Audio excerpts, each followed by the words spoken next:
Éteignez les lumières. Fermez votre porte. Décrochez le téléphone. Nuit blanche, couleur 3.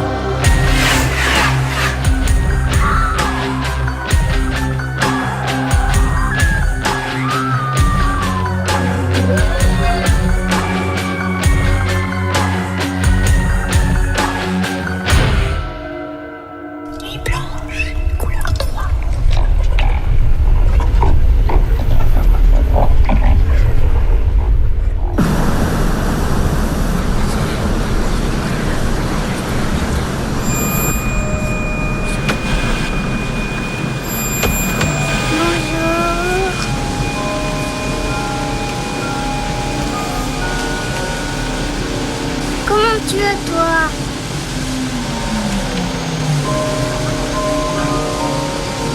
Coucou, tu es? Parle plus fort! Je t'entends pas! J'ai 5 ans. Oui.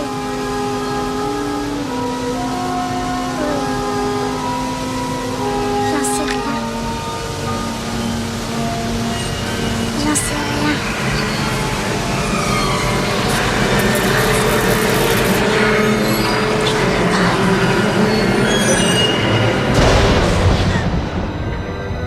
Bonjour, bonsoir, bienvenue dans une nouvelle Nuit Blanche. Nuit Blanche, un podcast de nouvelles histoires vraies, disponible tous les soirs de pleine lune et réservé à ceux et celles qui préfèrent frémir que dormir.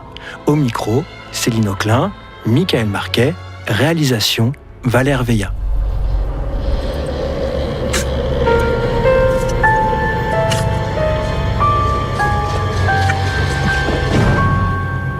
Parfois, il semble que dans certaines histoires vraiment bizarres, la réalité dépasse la fiction.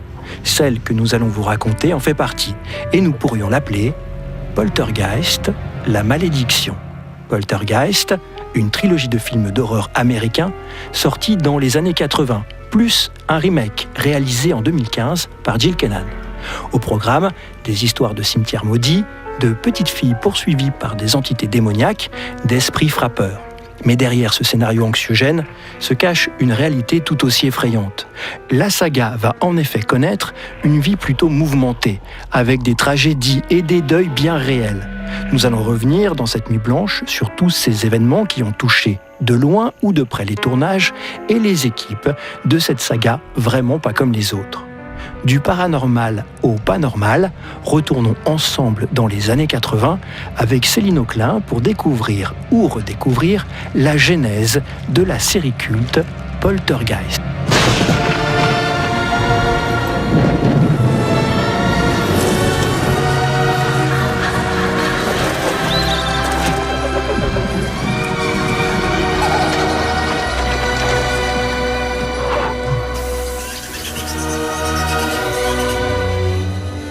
À l'origine, la saga Poltergeist naît du cerveau et de l'imaginaire d'un des plus grands maîtres du cinéma nord-américain et mondial. Je crois que c'est possible de le dire ainsi, à savoir Steven Allen Spielberg. Né en 1946, le prodige hollywoodien est trentenaire quand il s'apprête à connaître la décennie de la consécration, les années 80.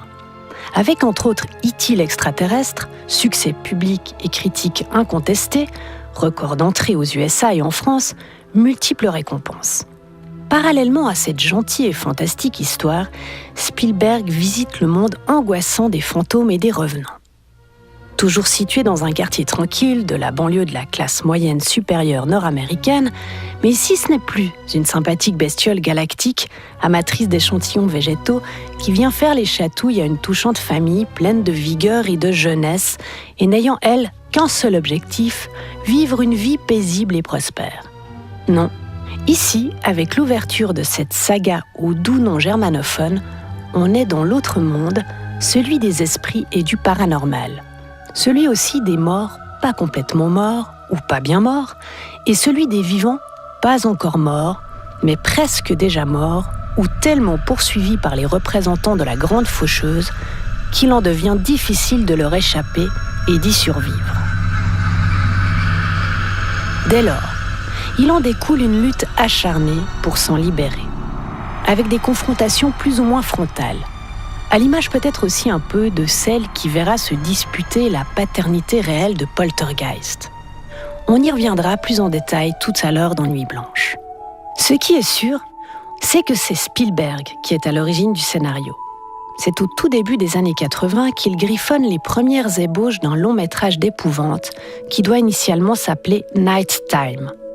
C'est pendant le tournage du film Les Aventuriers de l'Arche perdue qu'il jette sur le papier cette histoire de hantise sur une pauvre famille américaine, les Freeling, à qui il arrive des événements basés sur des faits réels, à savoir ceux qui ont mis sans dessus dessous les Herman, une famille établie à Long Island. S'agissant des Herman, on est en 1958. Et les Herman, père, mère et leurs 2 enfants, voient pendant quelques mois des objets traverser les pièces de la maison qu'ils habitent. Après séance d'exorcisme, les forces invisibles s'apaisent. Les Herman quittent les lieux, et pour eux, ce qui leur est arrivé a un lien désormais avec le fait que leur résidence se situait à proximité d'un cimetière amérindien.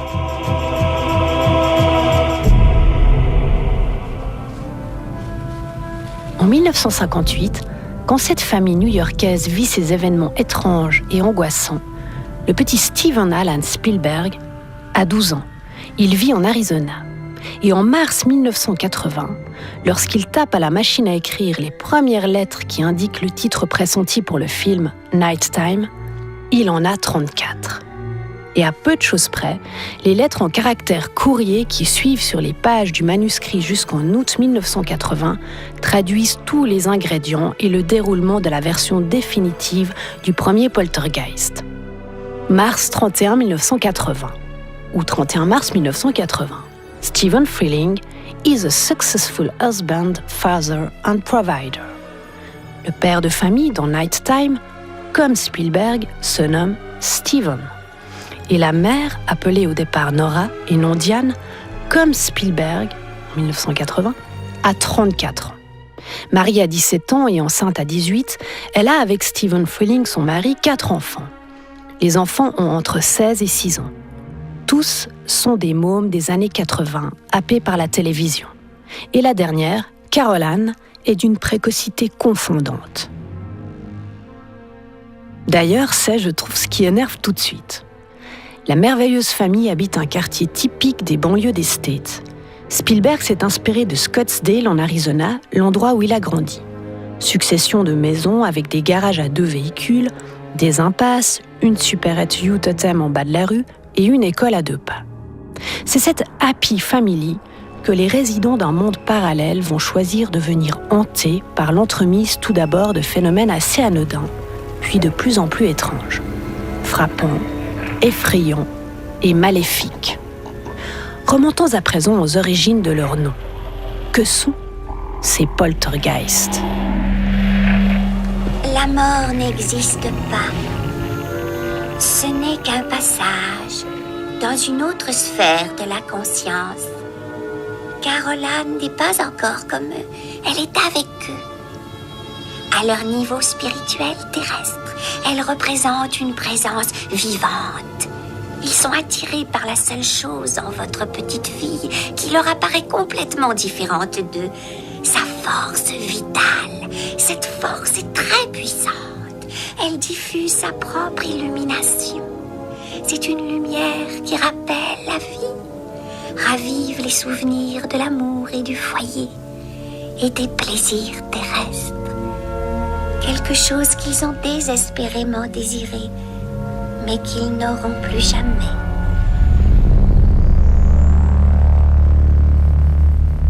Poltergeist, quel étrange mot de la langue française. Sa terminaison nous donne tout de suite un indice sur son pays d'origine. Poltergeist est un mot allemand. C'est la combinaison de poltern, qui veut dire faire du bruit, et de Geist, qui veut dire esprit. Traduction en français, esprit frappeur.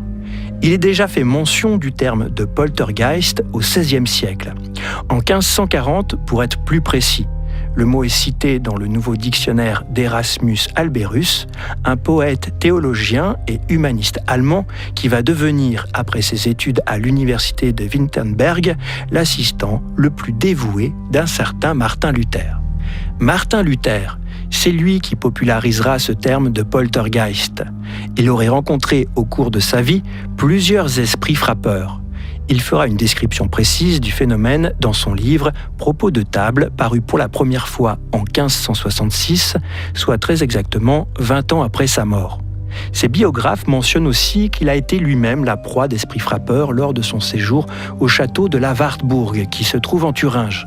Un impressionnant château fort perché sur un éperon rocheux, avec en son centre une immense tour érigée en 1318 et flanquée d'une croix latine au sommet. De mai 1521 à mars 1522, dans ce grand édifice austère et imposant, le moine et théologien assiste à des phénomènes pour le moins étranges, comme par exemple un sac de noisettes qui va se déplacer tout seul, dans sa chambre. Il entendra aussi des barils tomber dans les escaliers, des escaliers qu'il trouvera vides, avec une porte fermée à clé. Pour Martin Luther, pas de doute, ce sont là des manifestations du diable qui tentent de l'intimider. Depuis cette lointaine époque, les phénomènes de hantise ont bien évolué. Expliqués, inexpliqués, anecdotiques ou terrifiants, ils sont désormais à jamais liés au destin de l'humanité. Certains y voient la marque du mal, d'autres un signe évident de superstition matinée, de folklore local. Cependant, invention ou réalité, bon nombre de récits de poltergeist ont été consignés sur papier durant les siècles passés. Concernant les cas anciens, on trouve dans les archives une histoire de poltergeist se déroulant en novembre 1846. L'enquête menée par la police parisienne relate l'histoire troublante de Monsieur Lérible, qui a déposé plus de 30 plaintes pour harcèlement, dégradation de biens et mise en danger de la vie d'autrui. Chaque soir, pendant une période de 3 semaines, sa maison a été la cible de jets de pierre défonçant portes, fenêtres, toits et planchers. Le commissaire de police et même le chef de la sûreté se rendent sur les lieux du forfait pour investiguer. On poste des agents dans la rue, on mobilise même un peloton du 24e régiment de chasseurs pour tenter de mettre un terme aux tirs de projectiles. Comme dans toutes les bonnes affaires de faits divers, il faut une victime, mais aussi un coupable. La victime, c'est un homme excédé et épuisé par ses attaques incessantes, mais concernant le coupable, rien. L'enquête ne permet pas de mettre la main sur un petit plaisantin. La presse se frotte les mains, les rumeurs vont bon train. Un journaliste de La Patrie publie un article pour se demander si au final la victime ne serait pas aussi le coupable. Monsieur Lérible assigne donc le journal en justice pour diffamation et gagne son procès. Encore aujourd'hui, on ne sait pas qui ou quoi a provoqué tous ces dégâts. Des affaires comme celle-ci, vous en trouverez des dizaines dans des livres consacrés au phénomène ou sur Internet à la rubrique paranormale. À ce jour, l'affaire de poltergeist la plus médiatisée et la plus documentée est sûrement celle qui s'est déroulée de 1977 à 1979 dans le quartier londonien d'Enfield. Le micro est ouvert ? Très bien. Dans cette maison d'apparence normale du quartier de Ponders End dans le nord de Londres, se trouve une famille qui vit un véritable cauchemar. J'ai levé la tête et à travers la fenêtre en plein jour, j'ai vu la jeune fille, Janet, être ballottée dans les airs, comme si elle flottait. Donc on est retourné à l'intérieur et là on a vu des petites briques de Lego qui volaient partout dans la chambre. L'une d'elles m'a cogné si fort au visage que ça m'a fait saigner. J'ai vu la chaise glisser toute seule sur le sol, sur une distance de quelques mètres. J'ai cherché des fils cachés mais je n'ai rien trouvé qui aurait pu l'expliquer. Maurice Gross est consultant en ingénierie et il a enquêté sur ces événements pour le compte de la société de recherche psychique. Je pense qu'il n'y a pas le moindre doute possible. Le nombre de documents répertoriant des incidents survenus dans ce dossier est absolument édifiant. Mais Anita Gregory, parapsychologue et maître de conférences à l'école polytechnique de North London, n'est pas convaincue. Les protagonistes ici sont tous des enfants. Et ils sont très créatifs pour inventer des blagues de mauvais goût. Au centre de ces événements effrayants se trouve une fille de 11 ans, Janet Hodgson. J'ai pu interviewer Janet et sa sœur âgée de 14 ans, Margaret. Et ce que vous allez voir vous laissera sans voix. Dans une petite maison mitoyenne, située au 284 Green Street à Brimsdown, vit Peggy Hodgson, une mère divorcée qui élève seule ses 4 enfants au moment des faits. Il y a Margaret, 13 ans, Janet, 11 ans, Johnny, 10 ans et Billy, 7 ans.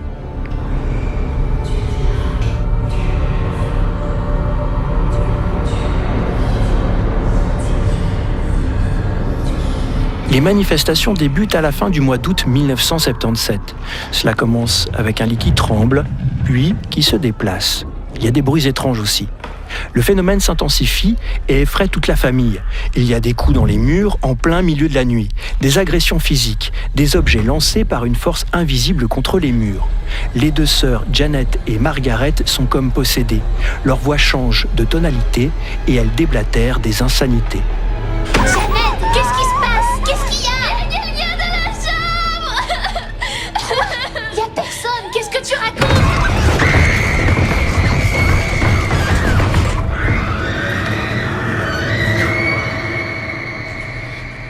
Janet devient aussi le porte-voix d'une entité défunte, un certain Bill Wilkins. C'est en fait un vieil homme en colère qui aurait habité il y a quelques années dans cette maison et qui y serait mort d'une hémorragie alors qu'il était assis dans son fauteuil au rez-de-chaussée. Paniquée, Peggy Hodgson appelle la police qui trouve sur place une famille au bord de la crise de nerfs. C'est l'officier Caroline Hips et un collègue dont l'histoire n'aura pas retenu le nom qui arrivent les premiers sur place. Caroline rapporte avoir vu une chaise se soulever de quelques centimètres et glisser toute seule sur environ 1 mètre. Après inspection de la dite chaise, elle ne trouve pas d'explication rationnelle à son observation. Écoutez, madame, on ne peut rien faire pour vous. On peut remplir un rapport d'intervention et confirmer ce qu'on a vu si quelqu'un nous le demande, mais c'est tout. Un rapport? Oh, c'est magnifique. À chaque fois que j'ai un problème, il y a un nouveau document à remplir. C'est vraiment incroyable. Écoutez, je pense que la situation dépasse un peu nos compétences. C'est ainsi que cette petite maison, auparavant sans histoire, va être pendant plusieurs mois le centre d'attention des autorités, mais aussi des chasseurs de fantômes, des médiums, des exorcistes, des voisins, de la presse et même de la vénérable Society of Psychical Research, fondée en 1882. On installe des caméras dans toutes les pièces, des appareils photo et des micros. La maison est surveillée en permanence et les premières images publiées par la presse sont pour le moins impressionnantes.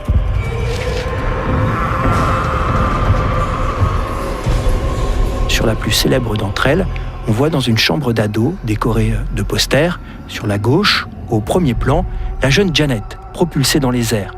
Ses doigts sont écartés, sa bouche est grande ouverte, elle est en train de hurler. Dans le lit d'à côté, les autres enfants Hodgson sont terrifiés. Plusieurs clichés similaires vont être par la suite publiés, avec la même scénographie, ou presque.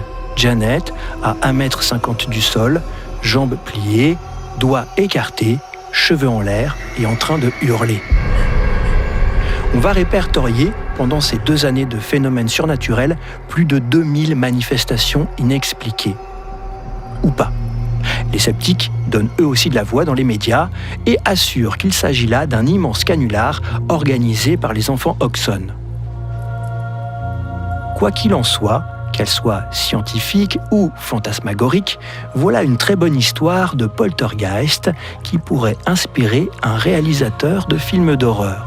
Avouez que tous les ingrédients sont réunis pour terroriser le spectateur pendant plus d'1 heure. Qu'est-ce que c'est que ça? Il y a quelque chose? Rien ne s'enregistre. Maman, il y a quelqu'un ici. Oh, dites-moi que c'est pas vrai. Maman, c'est toi? Non, c'est pas maman. Qui est-ce, Dr. Leige? Qui est avec toi, bébé? Qui est avec toi? Maman, il y a quelqu'un qui vient. Maman, aide-moi, s'il te plaît. Mon bébé! Non. Espèce de salaud, ça n'est qu'un bébé. Sauvez-la! Sauvez-la! Vous n'entendez pas ce qui se passe? Sauvez-la! Écoutez.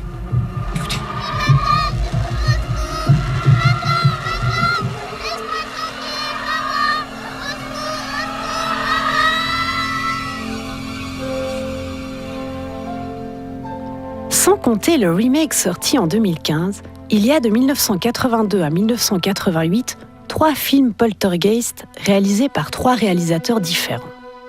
Le premier que l'on a déjà commencé à évoquer tout à l'heure est signé Tobe Hooper et produit par Steven Spielberg. Il pose le décor et les enjeux qui seront repris, revisités et approfondis lors des 2 suites. Des 3, il est de loin celui qui reste dans les annales. C'est aussi celui qui rapportera le plus d'argent. Plus de 121 millions de dollars dans le monde entier, mais les uns dans les autres, la saga des esprits frappeurs rapportera plus de 176 millions de dollars, sans compter les 95 millions du petit dernier de 2015. Concernant les acteurs, alors que l'on retrouve presque tout le monde dans Poltergeist 2, le 3e volet, qui sort en 1988, ne garde du casting de la première heure que Heather O'Rourke dans le rôle de Carol Ann Freeling, la petite fille blonde ultra habitée, et Zelda Rubinstein dans celui de Tangina Barons, la médium grande pointure mais de petite taille. Voulez-vous vous pousser, s'il vous plaît? Vous m'empêchez de recevoir mes ondes. À présent, il est temps d'entrer dans le vif de l'esprit Poltergeist avec le premier film culte de la trilogie, à propos duquel Vincent Canby écrit pour le New York Times le 4 juin 1982 lors de sa sortie et toute première diffusion. Monsieur Spielberg a inventé une histoire fantôme merveilleusement effrayante, qui pourrait faire peur aux très jeunes enfants et offenser ces parents qui croient que les enfants devraient être protégés de leur propre imagination, parfois sauvage. Je soupçonne cependant qu'il y a un vaste public d'adolescents et d'autres qui vont adorer ce film. En effet, on a souvent l'impression qu'il a été dicté par un enfant de 12 ans exubérant. Quelqu'un qui est assis près d'un feu de camp d'été et déterminé à raconter une histoire qui gardera tout le monde sur les bords de son sac à dos pendant de longues heures dans la nuit. Les gens de la télévision?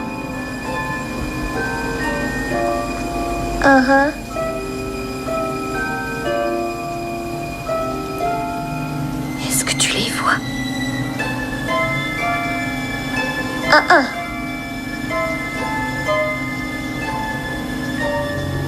Et toi?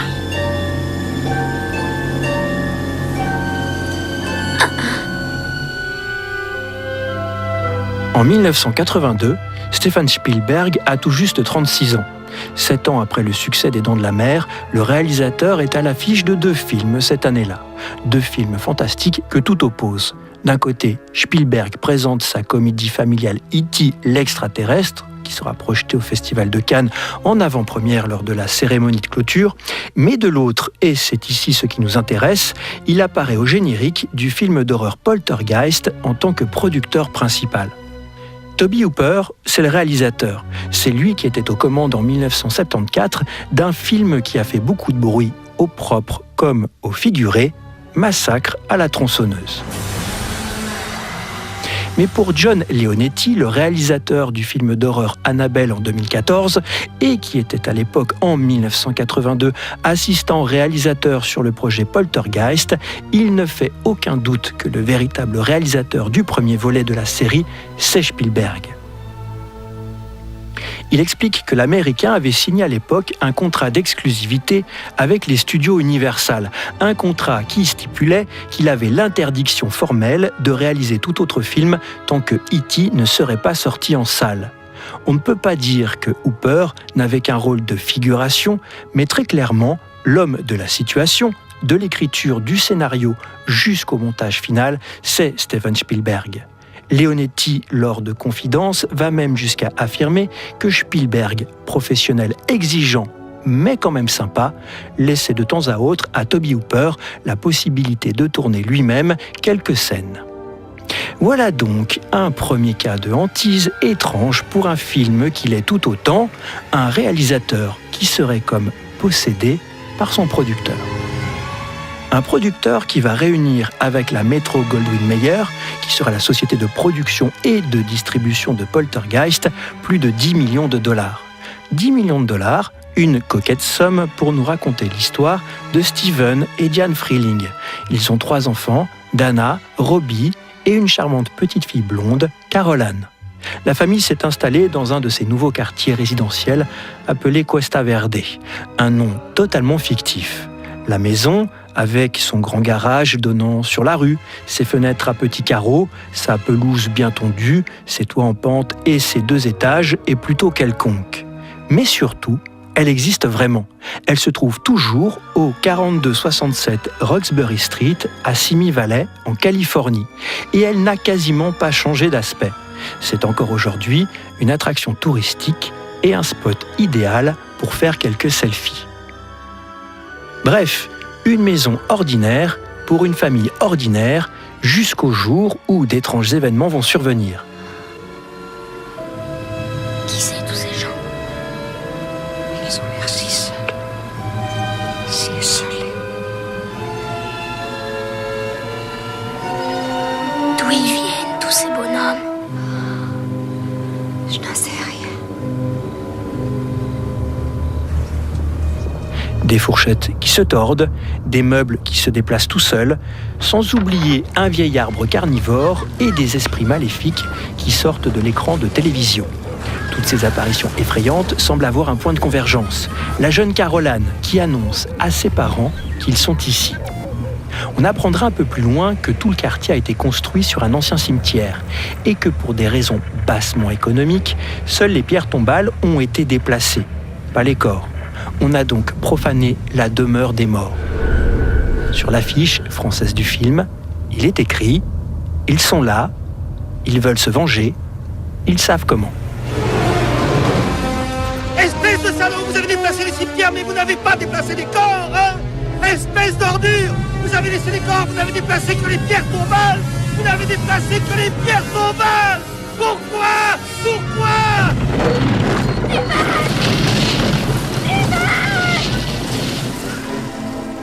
La presse est emballée. Scott Sublett du Washington Times écrit « Le professionnalisme technique sans faille de Poltergeist est exaltant. Le cinéma hollywoodien a atteint son niveau le plus élevé. » Tellement élevé que toute l'équipe du film est sur un petit nuage. Mais ce petit nuage en cache d'autres, bien plus sombres. À commencer par un meurtre sordide et brutal, dont nous reparlerons tout à l'heure. Celui de l'actrice Dominique Dune, qui joue le rôle de la grande sœur d'Anna. Pour l'heure, on compte les sous, on signe des autographes, on passe dans les médias et on rêve déjà d'une suite. Un rêve, ou plutôt un cauchemar.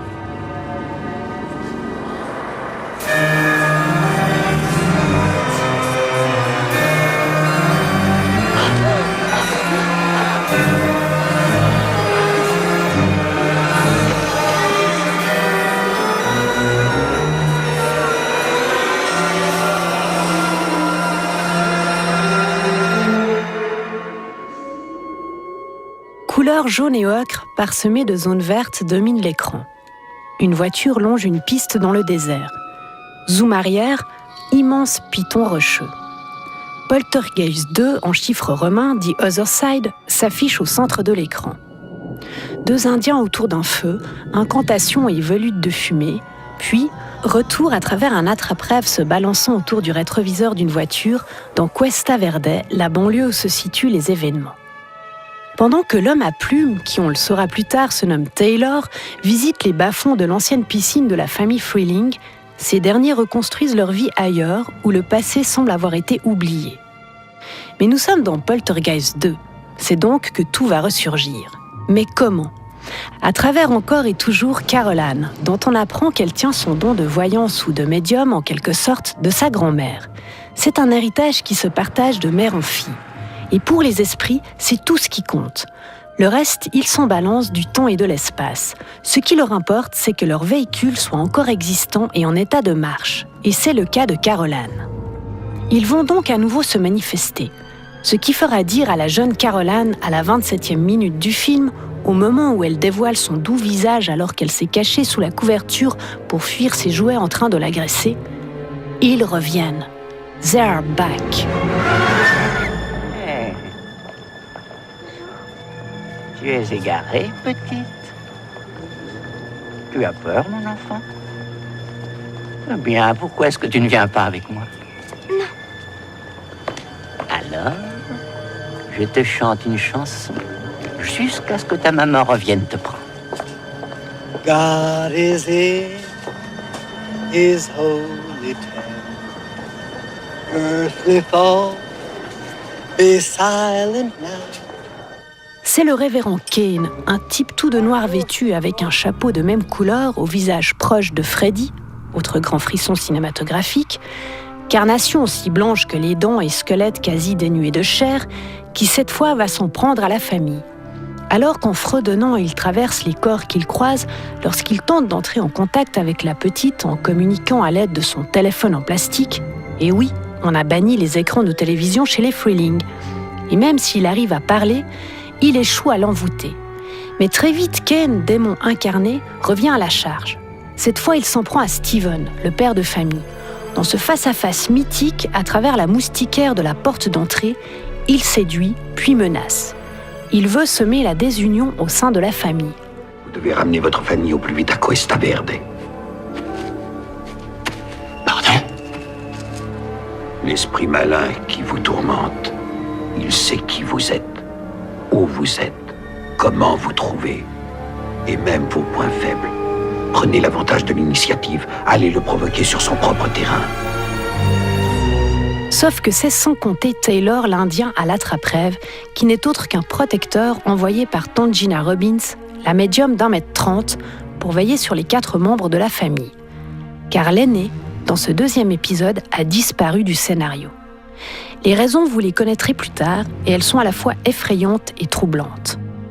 Dans ce poltergeist baptisé The Other Side, Tangina apprend également à Diane, la mère, qui est et d'où vient le révérend Kane. Il est l'esprit d'un gourou qui, à l'époque des pionniers, prêchait la fin du monde à sa communauté et la fit périr enfermée sous terre dans une grotte. Pour la réalisation de ce 2e volet de Poltergeist, on fera appel au Britannique Brian Gibson.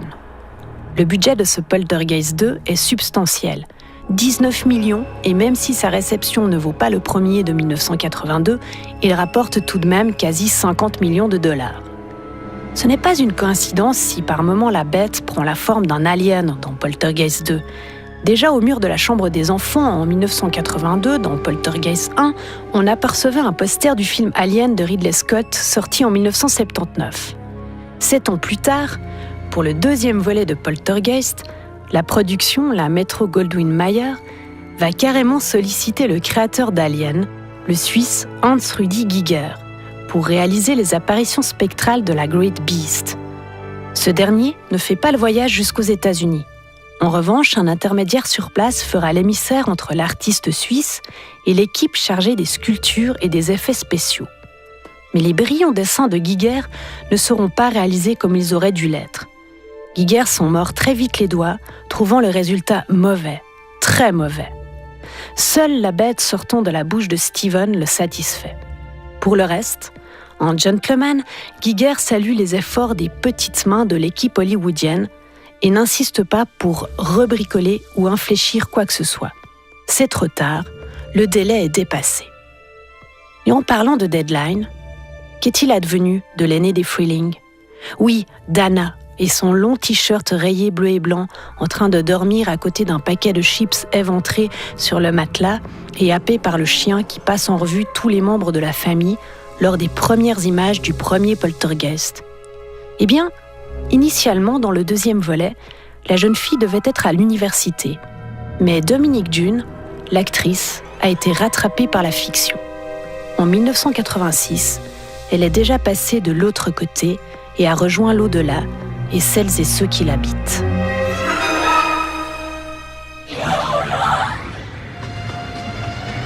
Sois sans crainte. Nous ne te ferons aucun mal. Nous t'aimons. Tu es le seul ange qui puisse nous guider vers la lumière. Nous ne te ferons aucun mal. Jamais. Ne me fuis pas. Nous avons besoin de toi, Caroline. Mène-nous vers le soleil. Caroline.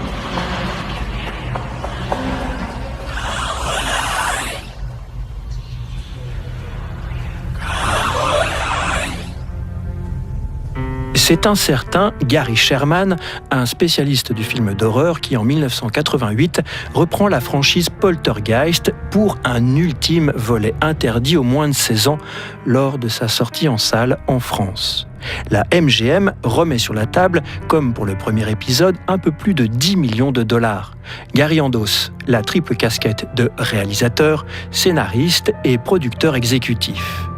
Heather O'Rourke, qui joue le personnage de la jeune Caroline, et Zelda Rubinstein, qui interprète la médium, sont les seuls membres originaux de la distribution à rempiler pour une nouvelle aventure qui se déroule cette fois-ci dans un gratte-ciel de luxe de la ville de Chicago, dont l'oncle de Caroline est le directeur.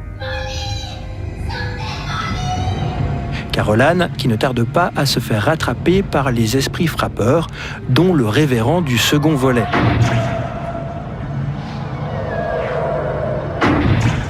Même si certaines scènes sont réussies, comme celle des miroirs dans le couloir ou de la flaque d'eau dans le parking, l'intrigue a le goût du réchauffé et traîne un peu des pieds.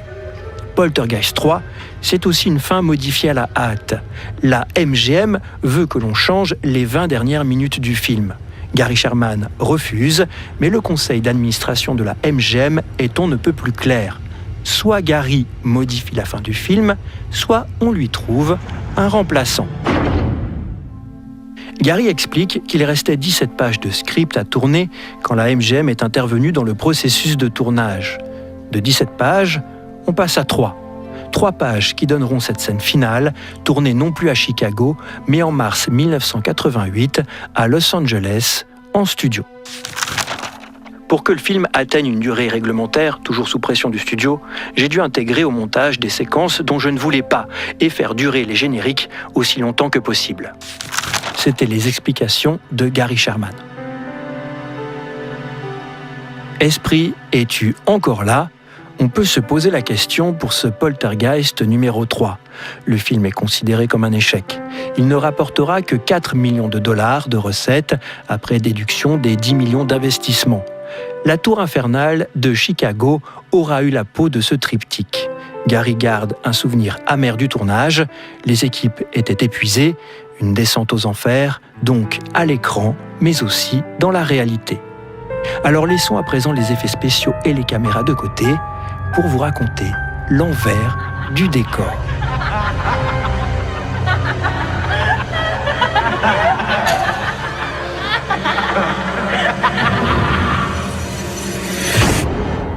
Poltergeist, c'est du cinéma. Et au cinéma, on fait semblant. Seulement voilà. Alors que tout le monde s'en sort dans la trilogie, oui, finalement, on userait presque de cette formule éculée et pourtant si appropriée, plus de peur que de mal, ou plus de peur qu'autre chose. Eh bien, faux. Ici, la réalité va dépasser la fiction. Car si les personnages sont indemnes dans le roman, dans la fiction, dans le film, rescapés et indemnes dans l'histoire, il en va tout autrement pour ceux qui les incarnent à l'écran.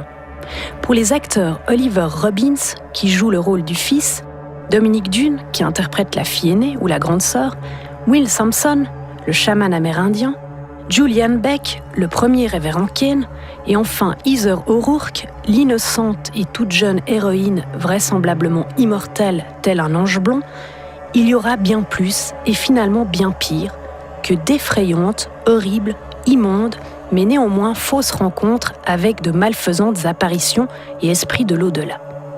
Les angoisses fantomatiques provoquées et concrétisées par des professionnels et des amateurs d'histoires d'horreur, et qui plus est de la Mecque du cinoche Hollywood, vont être dépassées par une réalité beaucoup plus effroyable et surtout implacable. En l'espace de 6 ans, 4 protagonistes de la trilogie Poltergeist vont être rattrapés par le seul esprit frappeur que tous nous redoutons et dont tout le monde craint, si pas toujours le moment, en tout cas le mode et la manière dont il va se manifester et opérer.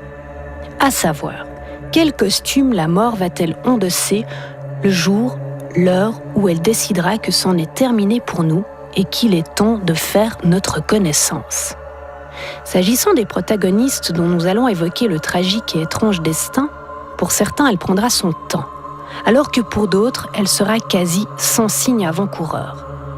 Tel un avertissement à ceux qui ont cherché à jouer avec elle et à la mettre en scène, Dès le premier film, elle va sournoisement s'insinuer dans le scénario et brouiller la donne. Vous avez du nouveau sur vos appareils. Il y a un changement d'ionisation très net. J'aurais aimé savoir si ce n'est pas simplement l'humidité provenant d'une fuite dans le toit, mais il n'est pas question que je monte là-haut pour vérifier. Nous avons plus que des phénomènes paranormaux habituels dans cette maison. Nous nous trouverons en présence de phénomènes scientifiques mesurables qui vont beaucoup plus loin que les courants d'air ou les craquements de portes que j'ai observés jusqu'ici. Cette voix dans la télévision, d'où est-ce qu'elle peut venir? L'absence d'un signal sur une chaîne de télévision qui ne reçoit pas d'émission prouve qu'elle est capable de capter des sons et des bruits de tout genre. Des ondes courtes par exemple. Certaines perturbations solaires ou des aboiements de chiens. De l'espace. Ou de l'esprit. Moteur, ça tourne, action.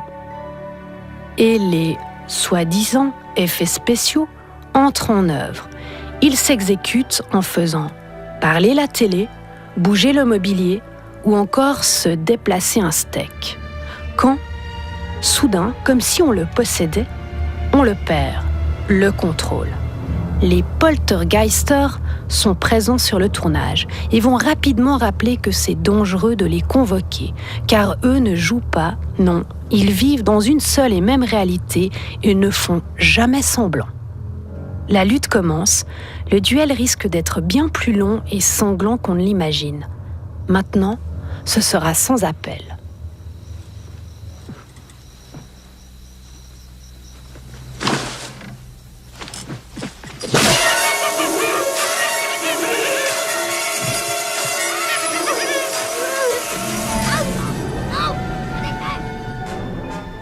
Le premier incident marquant et troublant sur le film Poltergeist se déroule pendant la scène où le jeune garçon de la famille, Robbie Freeling, joué par Oliver Robbins, 10 ans à l'époque, est attaqué par un clown se trouvant sur une chaise dans sa chambre. Manipulé par des câbles, cette marionnette au bras qui s'étire attrape l'enfant par le cou pour l'emmener sous son lit. Pendant que la caméra tourne, Steven Spielberg remarque qu'il se passe quelque chose d'anormal. Le jeune acteur semble s'étouffer, son visage vire au violet. Pour comprendre ce qui s'est passé, il faut savoir comment sont conçus les effets spéciaux à l'époque. Nous sommes bien avant l'avènement des images numériques. Le clown est en fait un animatronique, c'est-à-dire une poupée animée via un équipement électronique commandé à distance. La scène est tournée à l'envers, c'est-à-dire qu'on débute par la fin avec ce bras qui encercle le cou du jeune Oliver. Mais problème, l'engin reste coincé. Résultat, le clown a failli réellement étrangler le jeune acteur qui sera profondément marqué par cette scène. Sans l'intervention in extremis du réalisateur, que dis-je, du producteur, Steven Spielberg, Oliver Robbins aurait pu connaître un destin tragique pendant le tournage du film. Avance rapide de quelques secondes.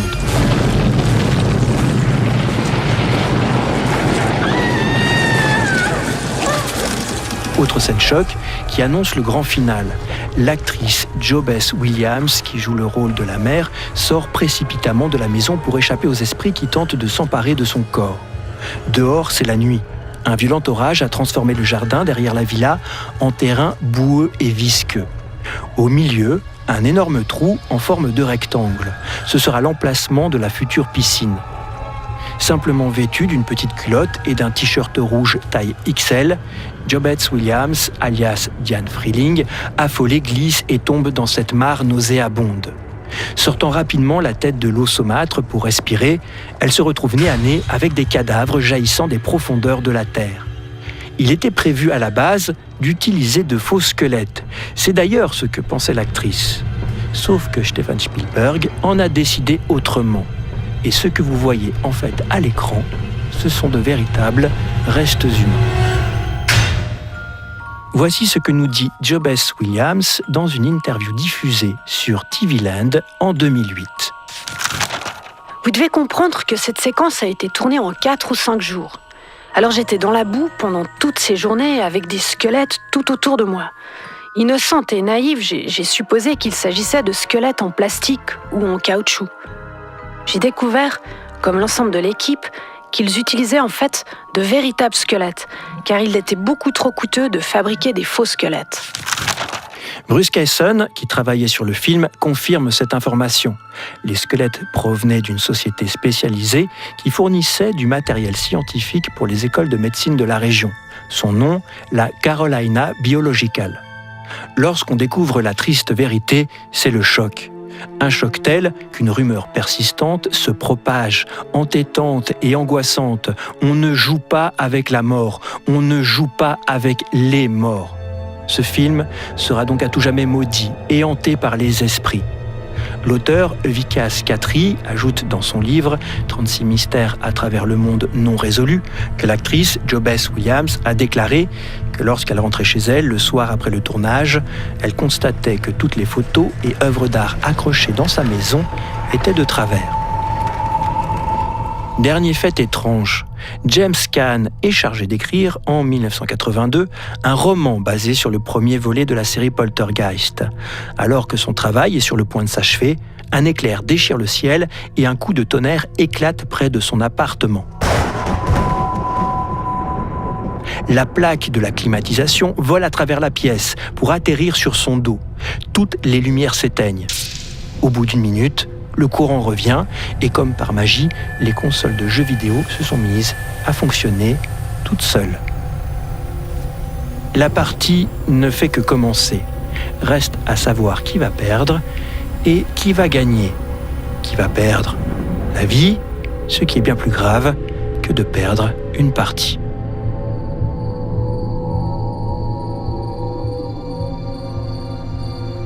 Nous sommes à Los Angeles dans la nuit du 30 octobre 1982, à l'intersection des boulevards San Vicente et Beverly, à proximité de Beverly Hills et de West Hollywood, sous l'œil inquiet et grand ouvert de la lune quasiment pleine ce soir-là.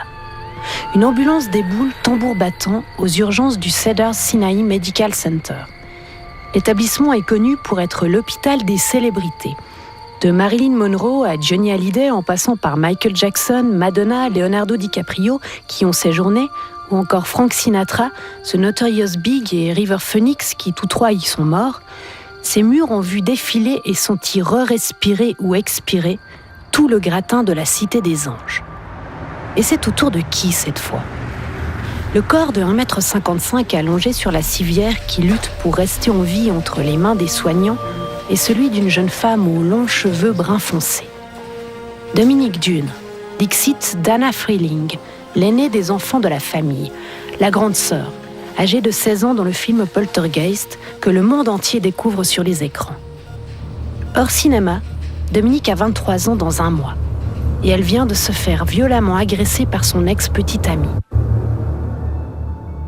Ils s'étaient rencontrés à peine une année auparavant. À l'époque, John Thomas Sweeney, 26 ans, est le chef cuisinier par intérim, chef cuisinier plutôt prometteur, du restaurant Ma Maison, un lieu glamour fréquenté par l'élite du showbiz. Lui et Dominique forment un couple pour le moins contrasté. 1,85 m, 90 kg, il est musclé et athlétique. 1,55 m et 39 kg, elle est douce et rayonnante. Les points communs qui les lient, amour de la cuisine, des langues et de l'Europe, vont vite ne pas suffire à leur entente. Dominique et John ne sont pas issus du même milieu. Elle est privilégiée et enfant de la balle. Il est d'origine très modeste et se bat contre des démons ataviques qui ont pour nom alcool et coups. Quelques mois à peine après leur rencontre, envahi par l'esprit de la jalousie à la force croissante, John frappe une première fois Dominique. Ce ne fait que commencer. Ainsi, un jour, les hématomes et des traces autour du cou remplaceront le maquillage dont la jeune actrice a besoin pour le rôle d'une mère adolescente victime de mauvais traitements qu'elle joue dans la série Hill Street Blues. L'épisode diffusé après sa mort lui sera dédié. En août 1982, c'est plusieurs poignées de ses beaux cheveux bruns arrachés à la racine de son crâne qu'elle laisse sur le bitume alors que son agresseur vient de la rouer de coups et de la tirer et traîner par la tête. La peur grandit. La menace d'appeler la police aussi. 26 septembre, on y revient. John Thomas Sweeney manque de commettre l'irréparable. Il essaie d'étrangler Dominique Dunne. Cette dernière met fin à leur relation. Dans une lettre qu'elle ne lui enverra jamais, elle l'enjoint de vivre pour lui et non pour elle. Elle tente de lui ouvrir les yeux. Tu ne m'aimes pas. Tu es obsédé par moi. La personne que tu crois aimer n'est pas du tout moi. C'est quelqu'un que tu as inventé dans ta tête. Elle termine par ces mots. Tout ça m'a fait réaliser combien j'ai peur de toi. Et elle fait changer les serrures de chez elle. L'esprit malin frappe une dernière fois avec force et de manière irréversible 1 mois plus tard. Le 30 octobre, sur le coup de 20h30, après avoir appelé Dominique, John quitte son boulot et prend la direction de son domicile. La jeune femme est en pleine répétition avec le comédien David Packer pour la série V. Quand John arrive, elle ne déverrouille pas complètement la porte, puis elle accepte de discuter avec lui sous le porche. Ce geste, cette concession lui sera fatale. Telle une brute possédée par le démon, il la frappe et l'attire dans l'allée où il l'étrangle. 4, 5, 6 minutes. Puis il demande qu'on appelle la police, affirmant avoir tué sa petite amie. Par la suite, il dit avoir également essayé de mettre fin à ses jours. Au moment où les secours arrivent, Dominique est encore en vie. Dans l'ambulance, son cœur va s'arrêter de battre. À l'hôpital, elle est réanimée et mise sous respirateur artificiel. Mais son cerveau ne répond plus et il ne reviendra plus. Au moment où on débranche les appareils, nous sommes le 4 novembre 1982. 5 mois exactement jour pour jour après la sortie de Poltergeist, ou pour être plus exact, sa première diffusion au cinéma.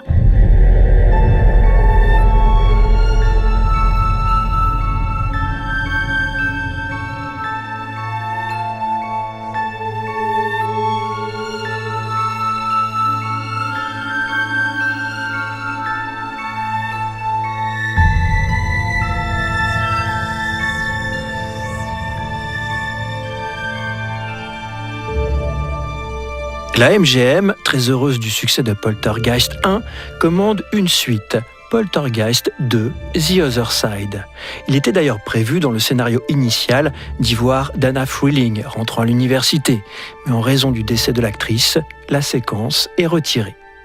Dans ce second volet, qui se déroule juste après les événements du premier, la famille Freeling a trouvé refuge chez la mère de Diane. Ils vont faire la rencontre de Taylor, un Indien mystique visiblement spécialisé dans la lutte contre les mauvais esprits, et du révérend Kane, simplement nommé la Bête dans le premier volet. Une entité en colère qui, de son vivant au XIXe siècle, était le prêtre d'un culte utopique et satanique. C'est Will Sampson qui joue le rôle du guérisseur Taylor, et c'est un véritable chaman de la tribu amérindienne des Creeks. Sachant que de véritables squelettes humains avaient été de nouveau utilisés sur le tournage de ce second volet, il prend la décision un soir, alors que le plateau est vide, de réaliser un rituel sacré afin d'apaiser les âmes de ces corps décharnés. À ce sujet, la sécurité du studio avait pour instruction de laisser le plateau ouvert et non gardé afin que Will Sampson puisse revenir discrètement au milieu de la nuit pour organiser une cérémonie. Malgré toutes ces précautions, Will Sampson quittera le monde des vivants le 3 juin 1987 à l'âge de 53 ans. Will souffrait en fait d'une sclérodermie, une maladie dégénérative chronique qui touchait son cœur, ses poumons et sa peau. Après avoir subi une greffe du cœur et des poumons, son état se dégrade. Fin mai 1987, il tombe dans le coma. Il décédera d'une insuffisance rénale post-opératoire. Il est enterré au cimetière de la réserve où il a grandi, à Wichita, dans l'Oklahoma. Son fils, Robert Sampson, est lui aussi acteur. Il sera assassiné en mars 2013 dans sa propriété de Tulsa, dans l'Oklahoma. Il avait à l'époque 54 ans. Alors, ouvrez-moi. Je dois vous parler.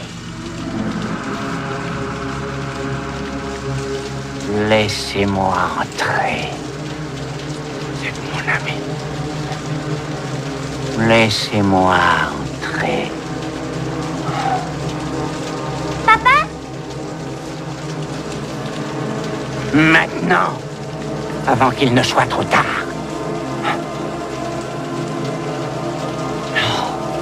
Vous irez tous en enfer. Tous tant que vous êtes condamnés. Foutez-moi le camp ici. Revenons en 1985 et au révérend Kane, ou plus précisément à Julian Beck, l'acteur qui incarne ce pasteur diabolique, habité, frappé par l'esprit du malin et représentant la bête dans Poltergeist 2, The Other Side. Là encore, la réalité va s'insinuer et inonder la fiction. Davantage qu'incarner un être possédé par le mal, Julian Beck, cet acteur, metteur en scène, peintre et artiste subversif new-yorkais, est au moment du tournage atteint du mal et il porte littéralement la mort en lui. Il en est à un stade avancé. Dans le film sorti en 1986, la première apparition du révérend sous l'arcade d'un centre commercial donne les frissons. Son allure décharnée, sa teinte cadavérique, son regard obnubilé dû à ses yeux creux et enfoncés dans leurs orbites et sa mâchoire carnassière donnent l'impression d'être en présence du retour d'un mort vivant. Cette vision est encore accentuée lorsqu'il se déleste de son grand chapeau noir. Le peu de cheveux qui lui restent sont blancs et recouvrent à peine un crâne quasi nu. Et en plus, cette vision lugubre, délétère et effroyablement morbide chantonne.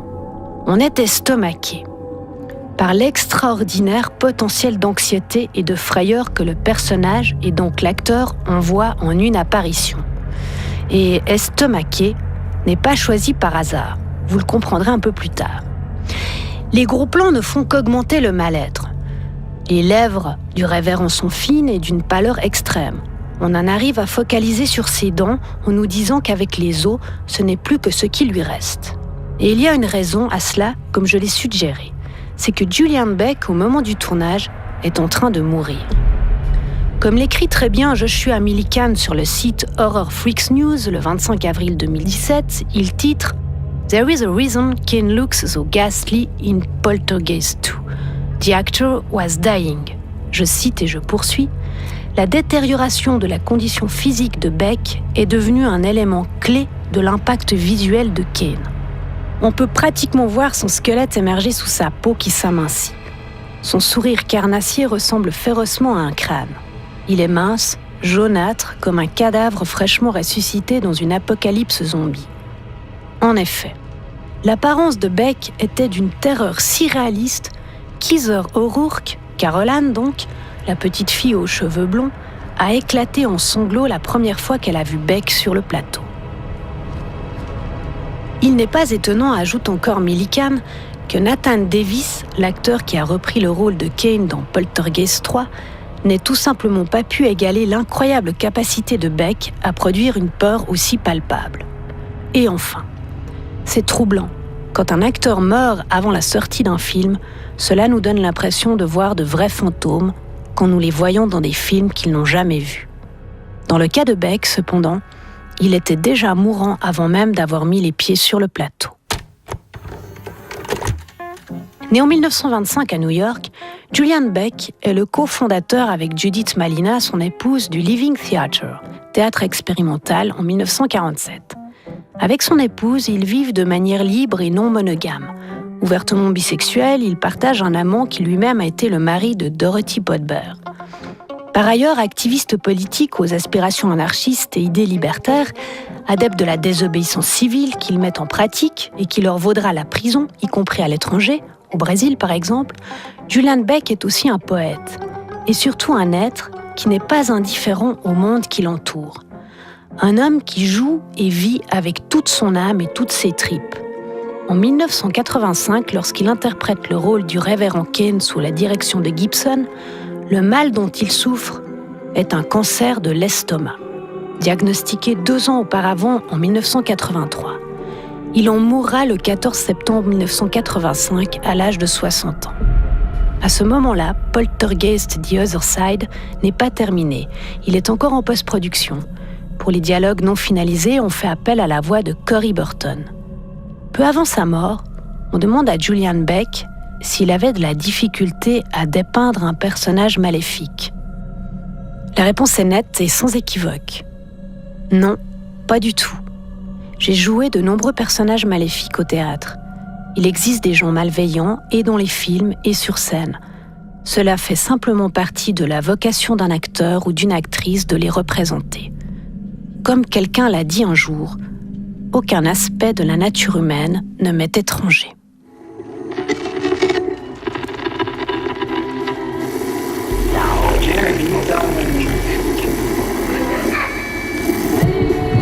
Child actress Heather O'Rourke is dead at the age of 12. Heather O'Rourke had been a Hollywood star for most of her life. The mother of the star of the 3 Poltergeist movies has filed a wrongful death suit against the group that treated Heather. She died at the age of 12.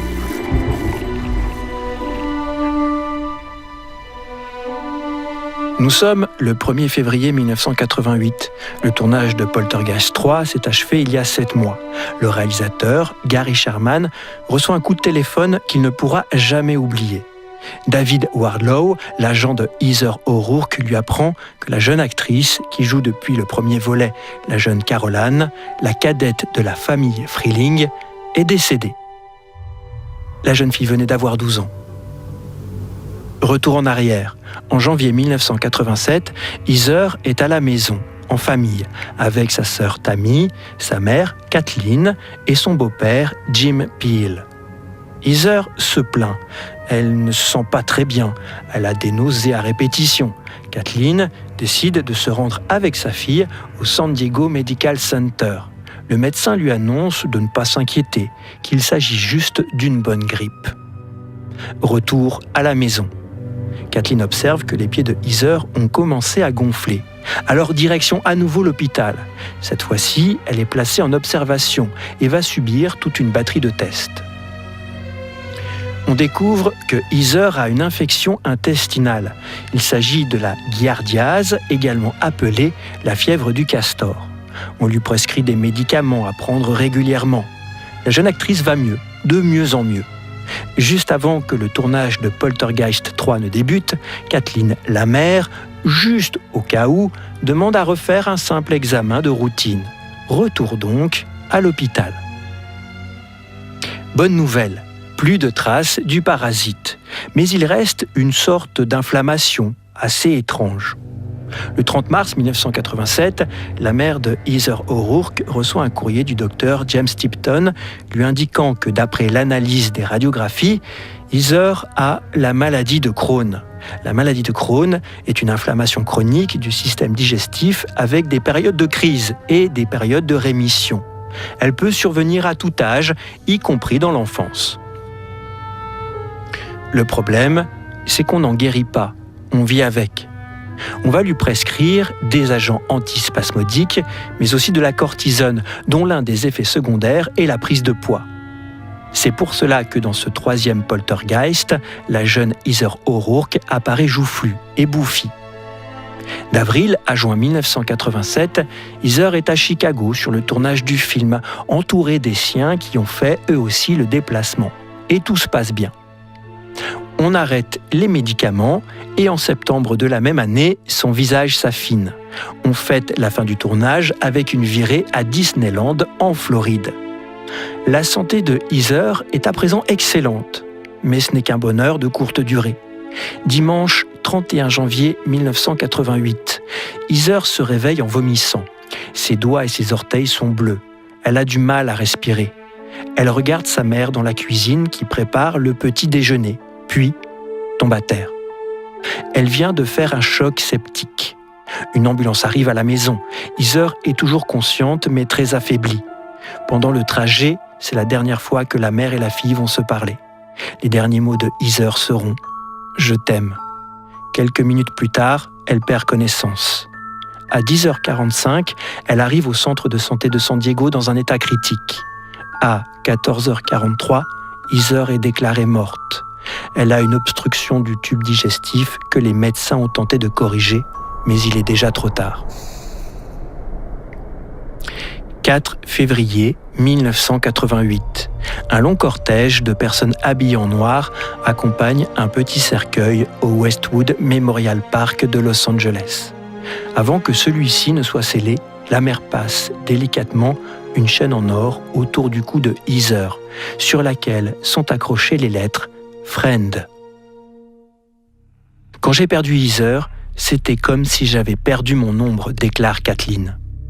L'équipe du film est dévastée et comme un malheur n'arrive jamais seul, la MGM demande dans la foulée à ce que l'on refasse la scène finale du film, car elle est jugée mauvaise. Le réalisateur Gary Sherman refuse, arguant que les équipes sont encore sous le choc de la disparition de Heather et que l'actrice principale n'est plus de ce monde. Mais comme là où il y a de l'argent, il n'y a que très peu de sentiments, le conseil d'administration de la MGM fait pression. C'est soit on refait la scène finale, soit on change de réalisateur. Gary Sherman cède et malgré son immense tristesse et sa frustration, il termine à peine 1 mois après la disparition de Heather le film. Le pire de sa carrière, dit-il aujourd'hui. Dans la tourmente émotionnelle et avec une équipe très réduite, on modifie à la hâte le script afin que dans les 20 dernières minutes du film, il n'y ait plus besoin de la présence de la jeune comédienne. C'est une figurante aux cheveux blonds et longs qui apparaîtra lors de la scène finale, dans les bras de sa tante, le visage toujours caché pour que le spectateur ne puisse pas remarquer que ce n'était pas Heather O'Rourke. Détail morbide, glauque et abject, il faut attendre l'interminable générique de fin rallongé à outrance afin que le film fasse une durée réglementaire pour enfin voir apparaître sur l'écran un message annonçant que ce dernier volet est dédié à la mémoire de la jeune fille.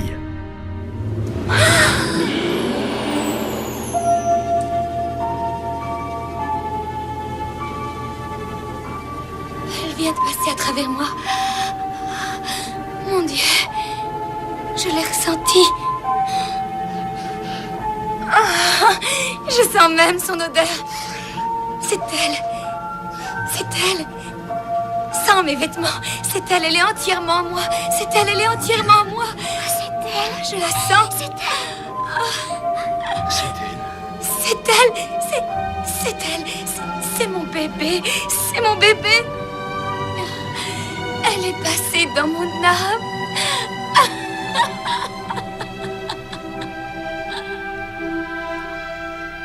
La décennie Poltergeist se referme sur les paupières éternellement closes de l'angélique enfant Heather O'Rourke. Elle aura fait plus de victimes dans la réalité que sur la pellicule. Par la suite, d'autres protagonistes de la trilogie verront leur vie abrégée quelque peu violemment ou prématurément. Ainsi, en 2004, le réalisateur Brian Gibson meurt à Londres d'une maladie de sarcome des Ewing, une forme rare de cancer des os. Il a 59 ans. Le Britannique avait été sélectionné par les scénaristes et producteurs Michael Grice et Mark Victor pour réaliser le volet 2, un film où, aux côtés des effets spéciaux, de la peur et de l'horreur, le spirituel prend encore davantage de place. Un aspect qui va de pair avec l'intérêt croissant de Brian Gibson pour la dimension para de notre monde. Initialement très éloigné de cet univers, il a fait des études de médecine et s'est distingué en commettant des documentaires et séries médicales et scientifiques pour la BBC. Poltergeist est sa première collaboration états-unienne. Détail intéressant et qui prouve aussi que nous n'avons pas affaire à des illuminés, crédules ou bonnes pioches. Gibson a toujours privilégié les explications rationnelles aux phénomènes étranges. Néanmoins, avant d'être définitivement choisi et appelé pour collaborer sur Poltergeist, en février 1983 à New York, alors qu'il demeure toujours très sceptique, mais aussi intrigué, un de ses amis lui présente Jill Cook, une médium qui va lui prédire bon nombre d'événements à venir. Notamment le fait qu'il va recevoir à la fin de l'année 1984 un scénario inattendu dont il sera le réalisateur. Elle ne mentionne pas le nom et ne semble pas le connaître. Mais il s'agira bel et bien de celui de Poltergeist 2, que Brian recevra effectivement en novembre 1984. Jill Cook devient une proche de Brian.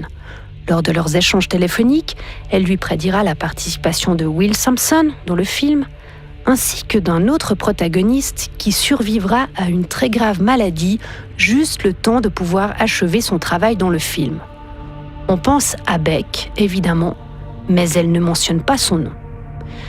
Tous ces éléments feront dire à Brian Gibson, le scientifique, « Aujourd'hui, je sais qu'il y a des choses qui sont au-delà des preuves.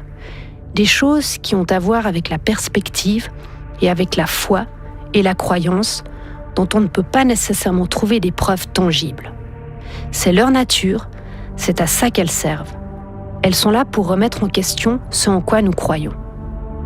Pendant les 7 années qui suivront Poltergeist 2 The Other Side, Brian Gibson ne réalisera plus aucun long métrage et dans sa carrière, Poltergeist sera son unique film d'horreur.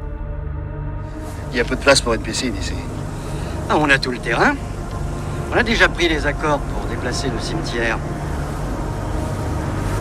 Santé. Enfin, voyons, c'est un sacré neige, non? Bon, il faut pas vous inquiéter pour ça, après tout. Ce n'est pas un lieu sacré pour momies indiennes, c'est juste des bons hommes. Et puis, de toute façon, on l'a déjà fait avant.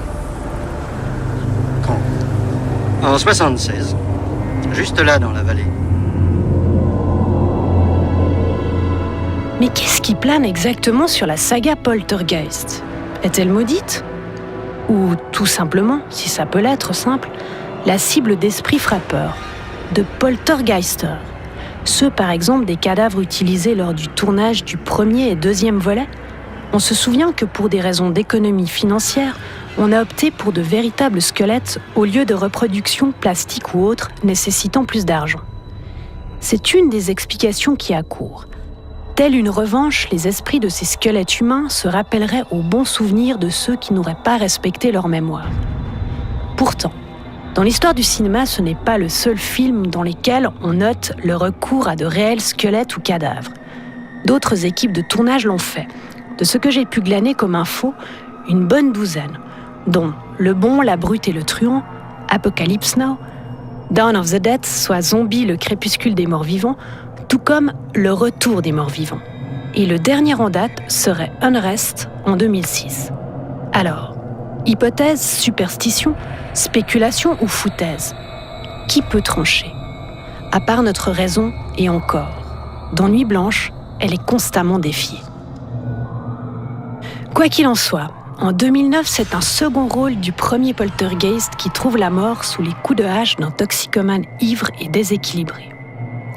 Lou Perryman, dans le premier poltergeist, incarne un ouvrier, Pugsley, qui travaille sur le chantier de la future piscine des Freeling et se sert en cachette du café de Diane en passant son bras par la fenêtre de la cuisine. Scène plutôt anodine et sympathique. 27 ans après, le 1er avril 2009, dans sa maison du Texas à Austin, l'acteur sera frappé une dizaine de fois à la tête. Il a 67 ans. Son assassin se nomme Seth Tatum, il est âgé de 26 ans et sera condamné à la prison à vie. Autre destin, des plus heureux, une fois n'est pas coutume dans Poltergeist. Et il est rien que pour cette raison honnête de le mentionner. Celui de Richard Lawson, qui joue Ryan dans le premier Poltergeist. Le 22 mars 1992, il s'envole de l'aéroport LaGuardia de New York à destination de Cleveland. Peu de temps après son décollage, l'avion ne parvient pas à prendre de l'altitude et s'écrase. 27 personnes périssent dans le crash. Richard Lawson fait partie des 22 survivants. Qui penserait à ce moment-là que c'est peut-être dû à la protection d'un bon esprit frappeur, ou encore grâce à la bénédiction d'un poltergeist bienveillant?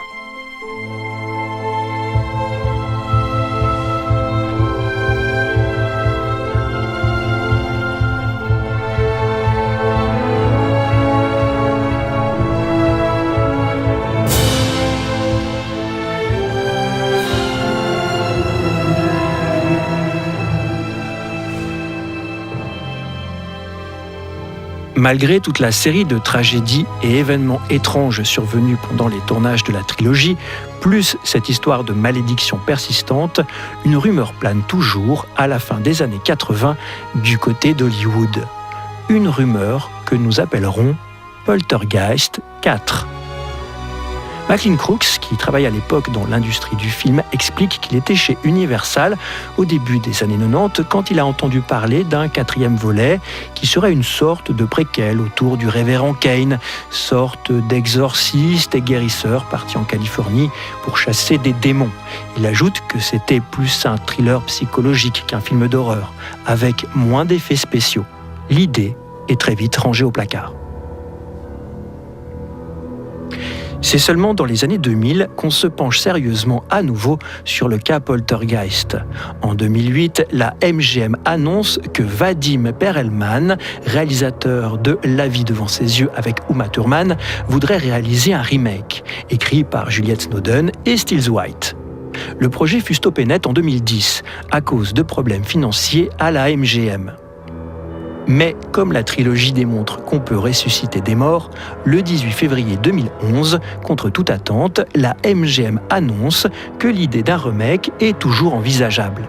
Poltergeist Nouvelle Génération débarque donc sur les écrans et en 3D le 22 mai 2015 aux États-Unis. À la réalisation Jill Kennan, à la production Sam Raimi, Robert Tappert et Roy Lee.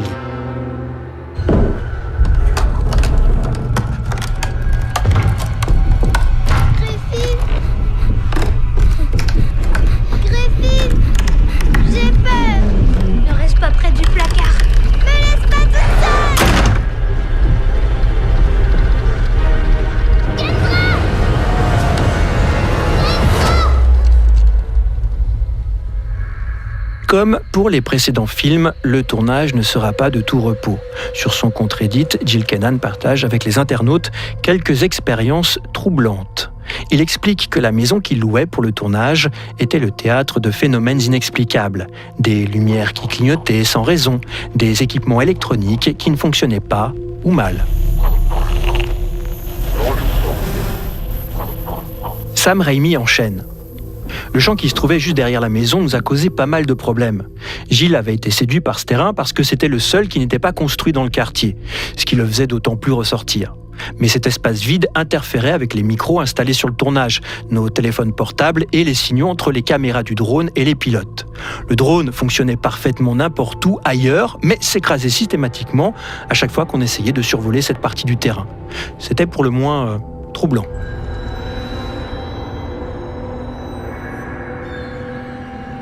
Les équipes sont assez fébriles sur le tournage, avec cette histoire de malédiction qui hante les esprits.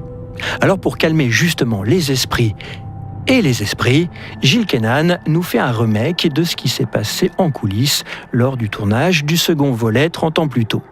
Il convoque Brenda Rose, une médium de Cleveland, pour nettoyer les lieux. Elle utilisera ses dons pour détecter la présence des esprits indésirables et purifier le lieu. Brenda Rose ajoute: en général, quand les esprits s'égarent, ils ont besoin d'être guidés pour retrouver leur destination d'origine. Si cela n'est pas un coup marketing, la suite est encore plus effrayante. Jill Kennan explique que la maison qu'il louait sur place pour son usage personnel était hantée par un esprit féminin vêtu de noir. Voici ce qu'il dit. Il y avait un 3e étage qui était verrouillé et nous n'avions pas la clé. Mais quand nous passions devant les escaliers, ma fille disait « C'est là que réside le fantôme ». Et là, je la sentais tout le temps. Et à l'extérieur, les gens demandaient parfois si une femme restait à la maison, car ils la voyaient, en robe noire, monter et descendre les escaliers. C'est à la fois complètement fou et réel. Quand nous vous disions que la réalité dépasse parfois la fiction. Voici un témoignage de plus qui nous invite à nous questionner sur la possibilité de l'existence de cet autre monde invisible où les âmes des défunts continuent à vivre. Un monde juste à côté, avec des gentils qui nous observent avec bienveillance et des mauvais qui viennent jusque dans nos chambres nous tourmenter. Nuit blanche, couleur 3.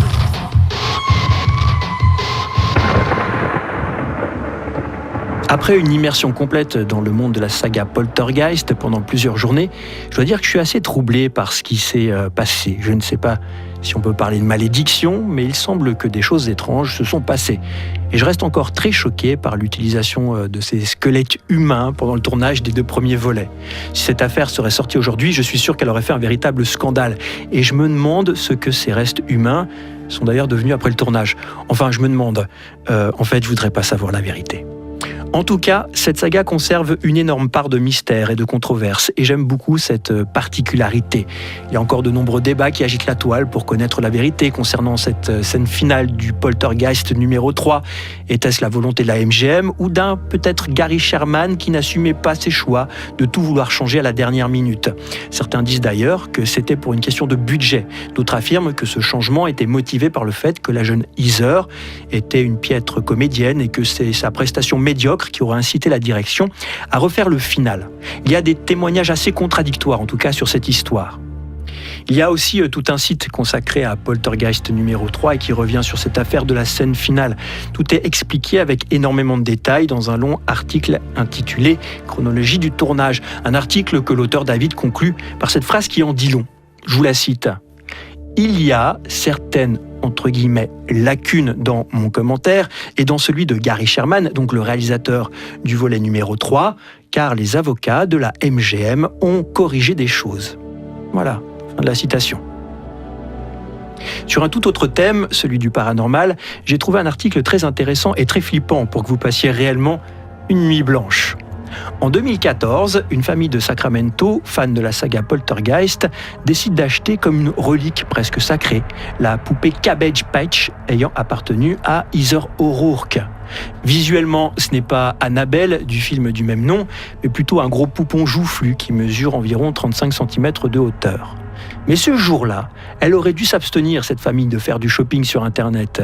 Tout est raconté avec moult détails dans une lettre adressée à l'enquêteur du paranormal, Paul Dale Roberts, que vous connaissez peut-être déjà, en tout cas moi je le connais pour sa participation à la série de documentaires My Ghost Story.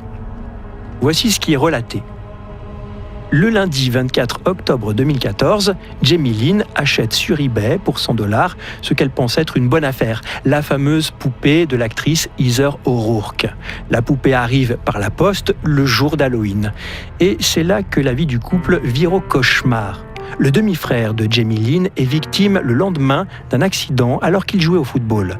Il s'est retrouvé avec une rate déchirée et des côtes cassées. En raison d'une hémorragie interne, il a été hospitalisé pendant 5 jours. 3 jours plus tard, c'est le beau-père de Dustin, le mari de Jamie Lynn, qui tombe malade. 2 jours plus tard, il est dans le coma. Il a été diagnostiqué avec une encéphalite. Il s'en sortira de justesse. Le 2 décembre, l'épouse apprend que son ami d'enfance, John, s'est suicidé. Le 8 décembre, une amie de la famille décède d'une insuffisance cardiaque. Elle avait 33 ans. 7 janvier, ils apprennent la mort d'un autre proche de la famille. Diagnostic des médecins, crise cardiaque. Le 26 janvier, Jamie Lynn est hospitalisée à cause d'une infection intestinale rare. Je vous passe la mort du chien, la panne de voiture et les emmerdes avec la banque qui conduiront le couple au bord de la rupture. Témoignage véridique ou cauchemar inventé pour vendre du papier, je n'en sais rien, mais je voulais terminer cette nuit blanche sur une histoire qui nous rappelle un peu le fil rouge de la saga Poltergeist, la confrontation entre le monde de l'enfance, de l'innocence, et puis ces forces du mal. Car oui, la vie est fragile, imprévisible, et la peur de ce qui nous dépasse est toujours aussi prégnante dans nos sociétés dites aujourd'hui civilisées. Voilà pour mon ressentiment sur cette trilogie Poltergeist et sa malédiction. Ton sentiment, toi Céline, après avoir côtoyé les génies du cinéma et ces esprits de l'au-delà? Bien, j'ai hésité à te proposer de commencer cette nuit blanche par des incantations ou une petite cérémonie pour éloigner les mauvais esprits et nous adjoindre que les meilleurs, voire même quémander la protection d'un bon ange gardien. J'avoue que comme on est un peu superstitieux, depuis le début de cette émission, on a allumé une bougie blanche qui est là juste devant nous, juste au cas où. Et tu m'enlèves presque les mots de la bouche, les mots qui vont suivre, enfin tout ça pour dire que baigner dans un univers où le paranormal le dispute à la logique et à la raison peut, par moments, faire un peu sombrer le plus cartésien des esprits humains, dans le doute et la peur même. J'exagère, mais pas complètement. Je fais partie de ces gens qui ne sont pas superstitieux, mais qui le sont tout de même un peu pour en effet éviter de ne pas tenter le diable et trop jouer avec ça. Donc je resterai très prudente dans mes remarques et allégations, et j'essaierai de garder le plus de distance et de pondération possible. Alors malédiction ou pas malédiction, Oliver Robbins, le personnage du fils dans les 2 premiers Poltergeist, parle lui de tragique coïncidence. Et j'avoue que je me rangerais volontiers à ses côtés. Coïncidence d'autant que lorsque l'on commence à les relever, les coïncidences, eh bien bizarrement, on en découvre une kyrielle. C'est lorsqu'un événement nous frappe, sans mauvais jeu de mots, que notre esprit se met à cogiter et à accorder peut-être aussi plus d'attention qu'on ne l'aurait fait s'il nous était passé inaperçu. On se met à le décortiquer, à chercher la petite bête parfois aussi. Et à force de chercher, l'on trouve. C'est un peu comme pour la magie. Un anthropologue expliquait que la magie fonctionne, oui, magie blanche ou noire, elle fonctionne sur ceux qui y croient et accordent du crédit. La magie ne fonctionne pas sur ceux qui n'y croient pas.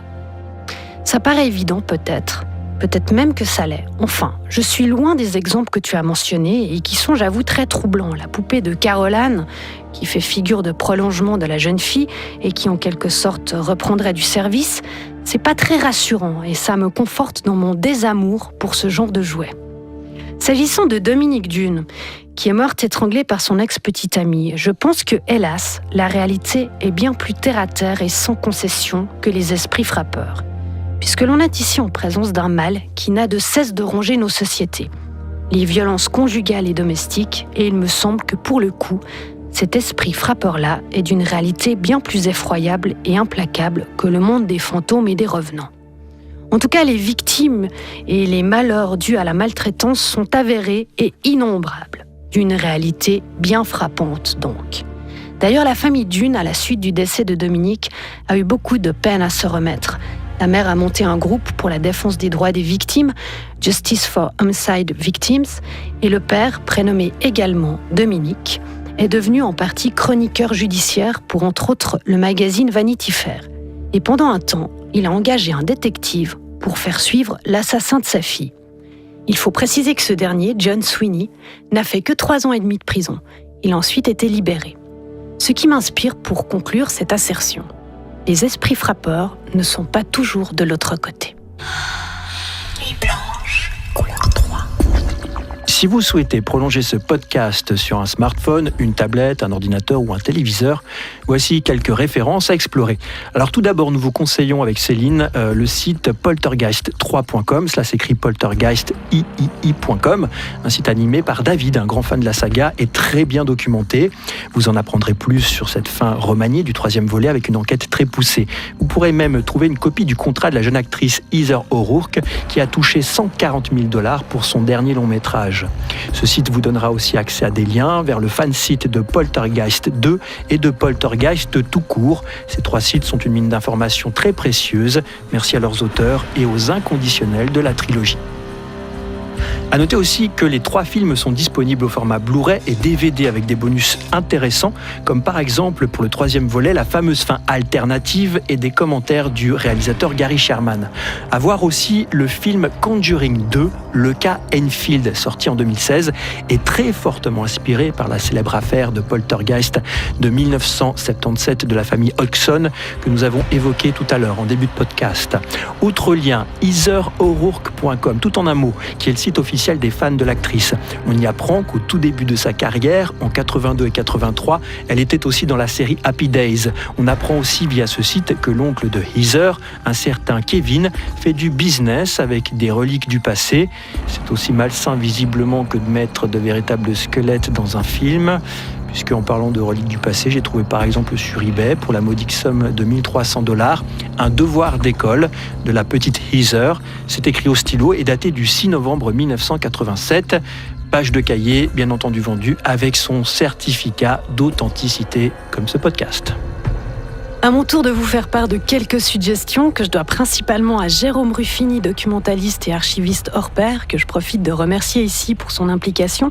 Il nous conseille les livres de James Kendrick, Darkness in the Bliss Out, A Reconsideration of the Films of Steven Spielberg, un ouvrage de 2014 qui tente de mettre en avant les côtés plus noirs, mélancoliques et critiques de la nature humaine et de l'existence, dont les moments de conflit et de rupture que contient l'œuvre de Spielberg, et qui sont rarement mentionnés comme tels.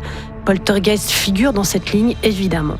Autre ouvrage qu'on a envie de se procurer le plus vite possible, Les Territoires interdits de Tobe Hooper, paru en 2017 et signé Dominique Legrand, un essai qui lui aborde, comme le titre l'indique, le cinéma de Tobe Hooper, réalisateur entre autres de Poltergeist 1 et de Massacre à la tronçonneuse. qui n'aura de cesse d'utiliser le grotesque et le macabre dans le but de montrer avec cynisme évidemment que ce que l'on cherche à cacher et enterrer finit toujours par ressurgir. Et là, on est dans une interprétation encore plus radicale des États-Unis. Tobe Hooper utilise le film d'horreur de manière politique et critique. Alors sur l'ordonnance, je ne peux que prescrire la lecture de ces livres, ce qui ensuite offrira une bonne raison de revoir ou re-revoir ou re-re-revoir la trilogie sous encore un tout autre angle, celui des fantômes idéologiques et historiques dont toute nation, et combien plus encore celle des États-Unis, ne peut se départir facilement. Si l'on reste dans les bouquins et que l'on a envie cette fois non pas de regarder Poltergeist mais de le lire, c'est possible pour les 2 premiers volets avec les romans de James Caan, intitulés pour le premier Poltergeist, un roman de James Caan basé sur une histoire de Steven Spielberg, et le second, comme le film, Poltergeist 2, The Other Side. C'est plutôt original que l'on fasse d'un film un livre, en général c'est l'inverse. Le cinéma n'a de cesse d'adapter des romans et ce n'est que rarement qu'il en suscite. Poltergeist en noir et blanc sur papier est donc une exception qu'il est certainement intéressant de découvrir. À présent, citons aussi 2 documentaires, cette fois, qui reviennent sur la tragédie qui entoure la saga Poltergeist. Un volet de la série E! True Hollywood Story, un canal de NBC, du 27 octobre 2002, lui est consacré, alors que le documentaire d'Adam Rip, The Curse of Poltergeist, qui devrait être disponible dès l'année prochaine, revient sur la malédiction qui plane sur Poltergeist et cherche à comprendre ce qui a bien pu se passer avec, en filigrane, l'expérience et le témoignage d'Oliver Robbins, Robbie Freeling, le jeune frère dans Poltergeist 1 et 2, le seul survivant des personnages enfantins. Oliver Robbins, aujourd'hui âgé de 47 ans, en participant à ce tournage, espère bien mettre fin à un chapitre sombre de sa vie.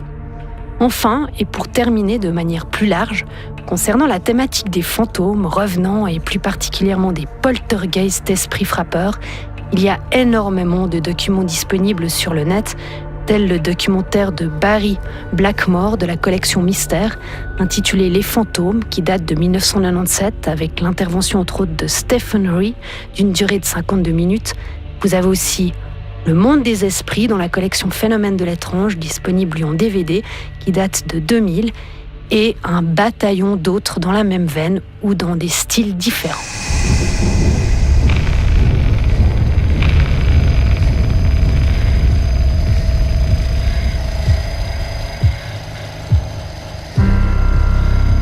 Nuit blanche, couleur 3. Et c'est avec curiosité et plaisir que toute l'équipe de Nuit Blanche attend vos réactions sur cet épisode plus qu'habité. Faites-nous part de vos conseils et hypothèses. N'hésitez pas sur www.rts.ch, onglet podcast originaux, ou encore sur le SoundCloud de Couleur 3. Le champ est libre pour nous écouter en ligne ou nous télécharger, ainsi que pour nous faire connaître à d'autres. Vos lumières et vos esprits seront toujours les bienvenus dans Nuit Blanche. Encore un grand merci pour tous vos commentaires, vos abonnements et de parler de nous autour de vous. J'ai appris d'ailleurs via Céline qu'il y a même un groupe Nuit Blanche sur WhatsApp qui s'est créé. Sachez aussi que ce podcast est frappé d'une certaine forme de malédiction. Céline va à présent définitivement nous quitter pour travailler sur une nouvelle émission de radio quotidienne qui ne lui laissera plus la possibilité de faire des nuits blanches. Je te laisse la parole. Et c'est à grand regret, voilà, on pourrait prolonger sur le sujet encore et encore, mordre la pleine lune et entamer avec elle sa décroissance. Mais d'autres esprits à nourrir nous appellent, et pour ne pas trop les impatienter et donc les provoquer, il est temps pour nous de vous dire adieu. Je remercie Valère Veillat à la réalisation et mille fois Michael Marquet à la production, à l'écriture et au micro bien sûr. Pendant 3 nuits, il m'aura fait confiance et offert la chance d'explorer, cogiter et frissonner à ses côtés. Ce fut intense et excitant. Je nous espère une prochaine collaboration que l'on pourra partager avec vous. À bientôt, dans une autre dimension. Moi, je voulais infiniment aussi te remercier pour cette collaboration, pour tout le travail effectué, qui est énorme. On a passé des jours et des nuits à chaque fois à enquêter, à vous trouver des anecdotes incroyables, croustillantes, étonnantes et parfois paranormales. Je te remercie aussi pour ta gentillesse, ta sensibilité. Je vais énormément te regretter, mais n'oublie pas que chaque soir de pleine lune, la porte du studio est grande ouverte. On se retrouve pour une prochaine Nuit Blanche le 21 janvier 2019 avec au programme une nouvelle histoire vraie à écouter de préférence avec la lumière allumée. On ne sait jamais.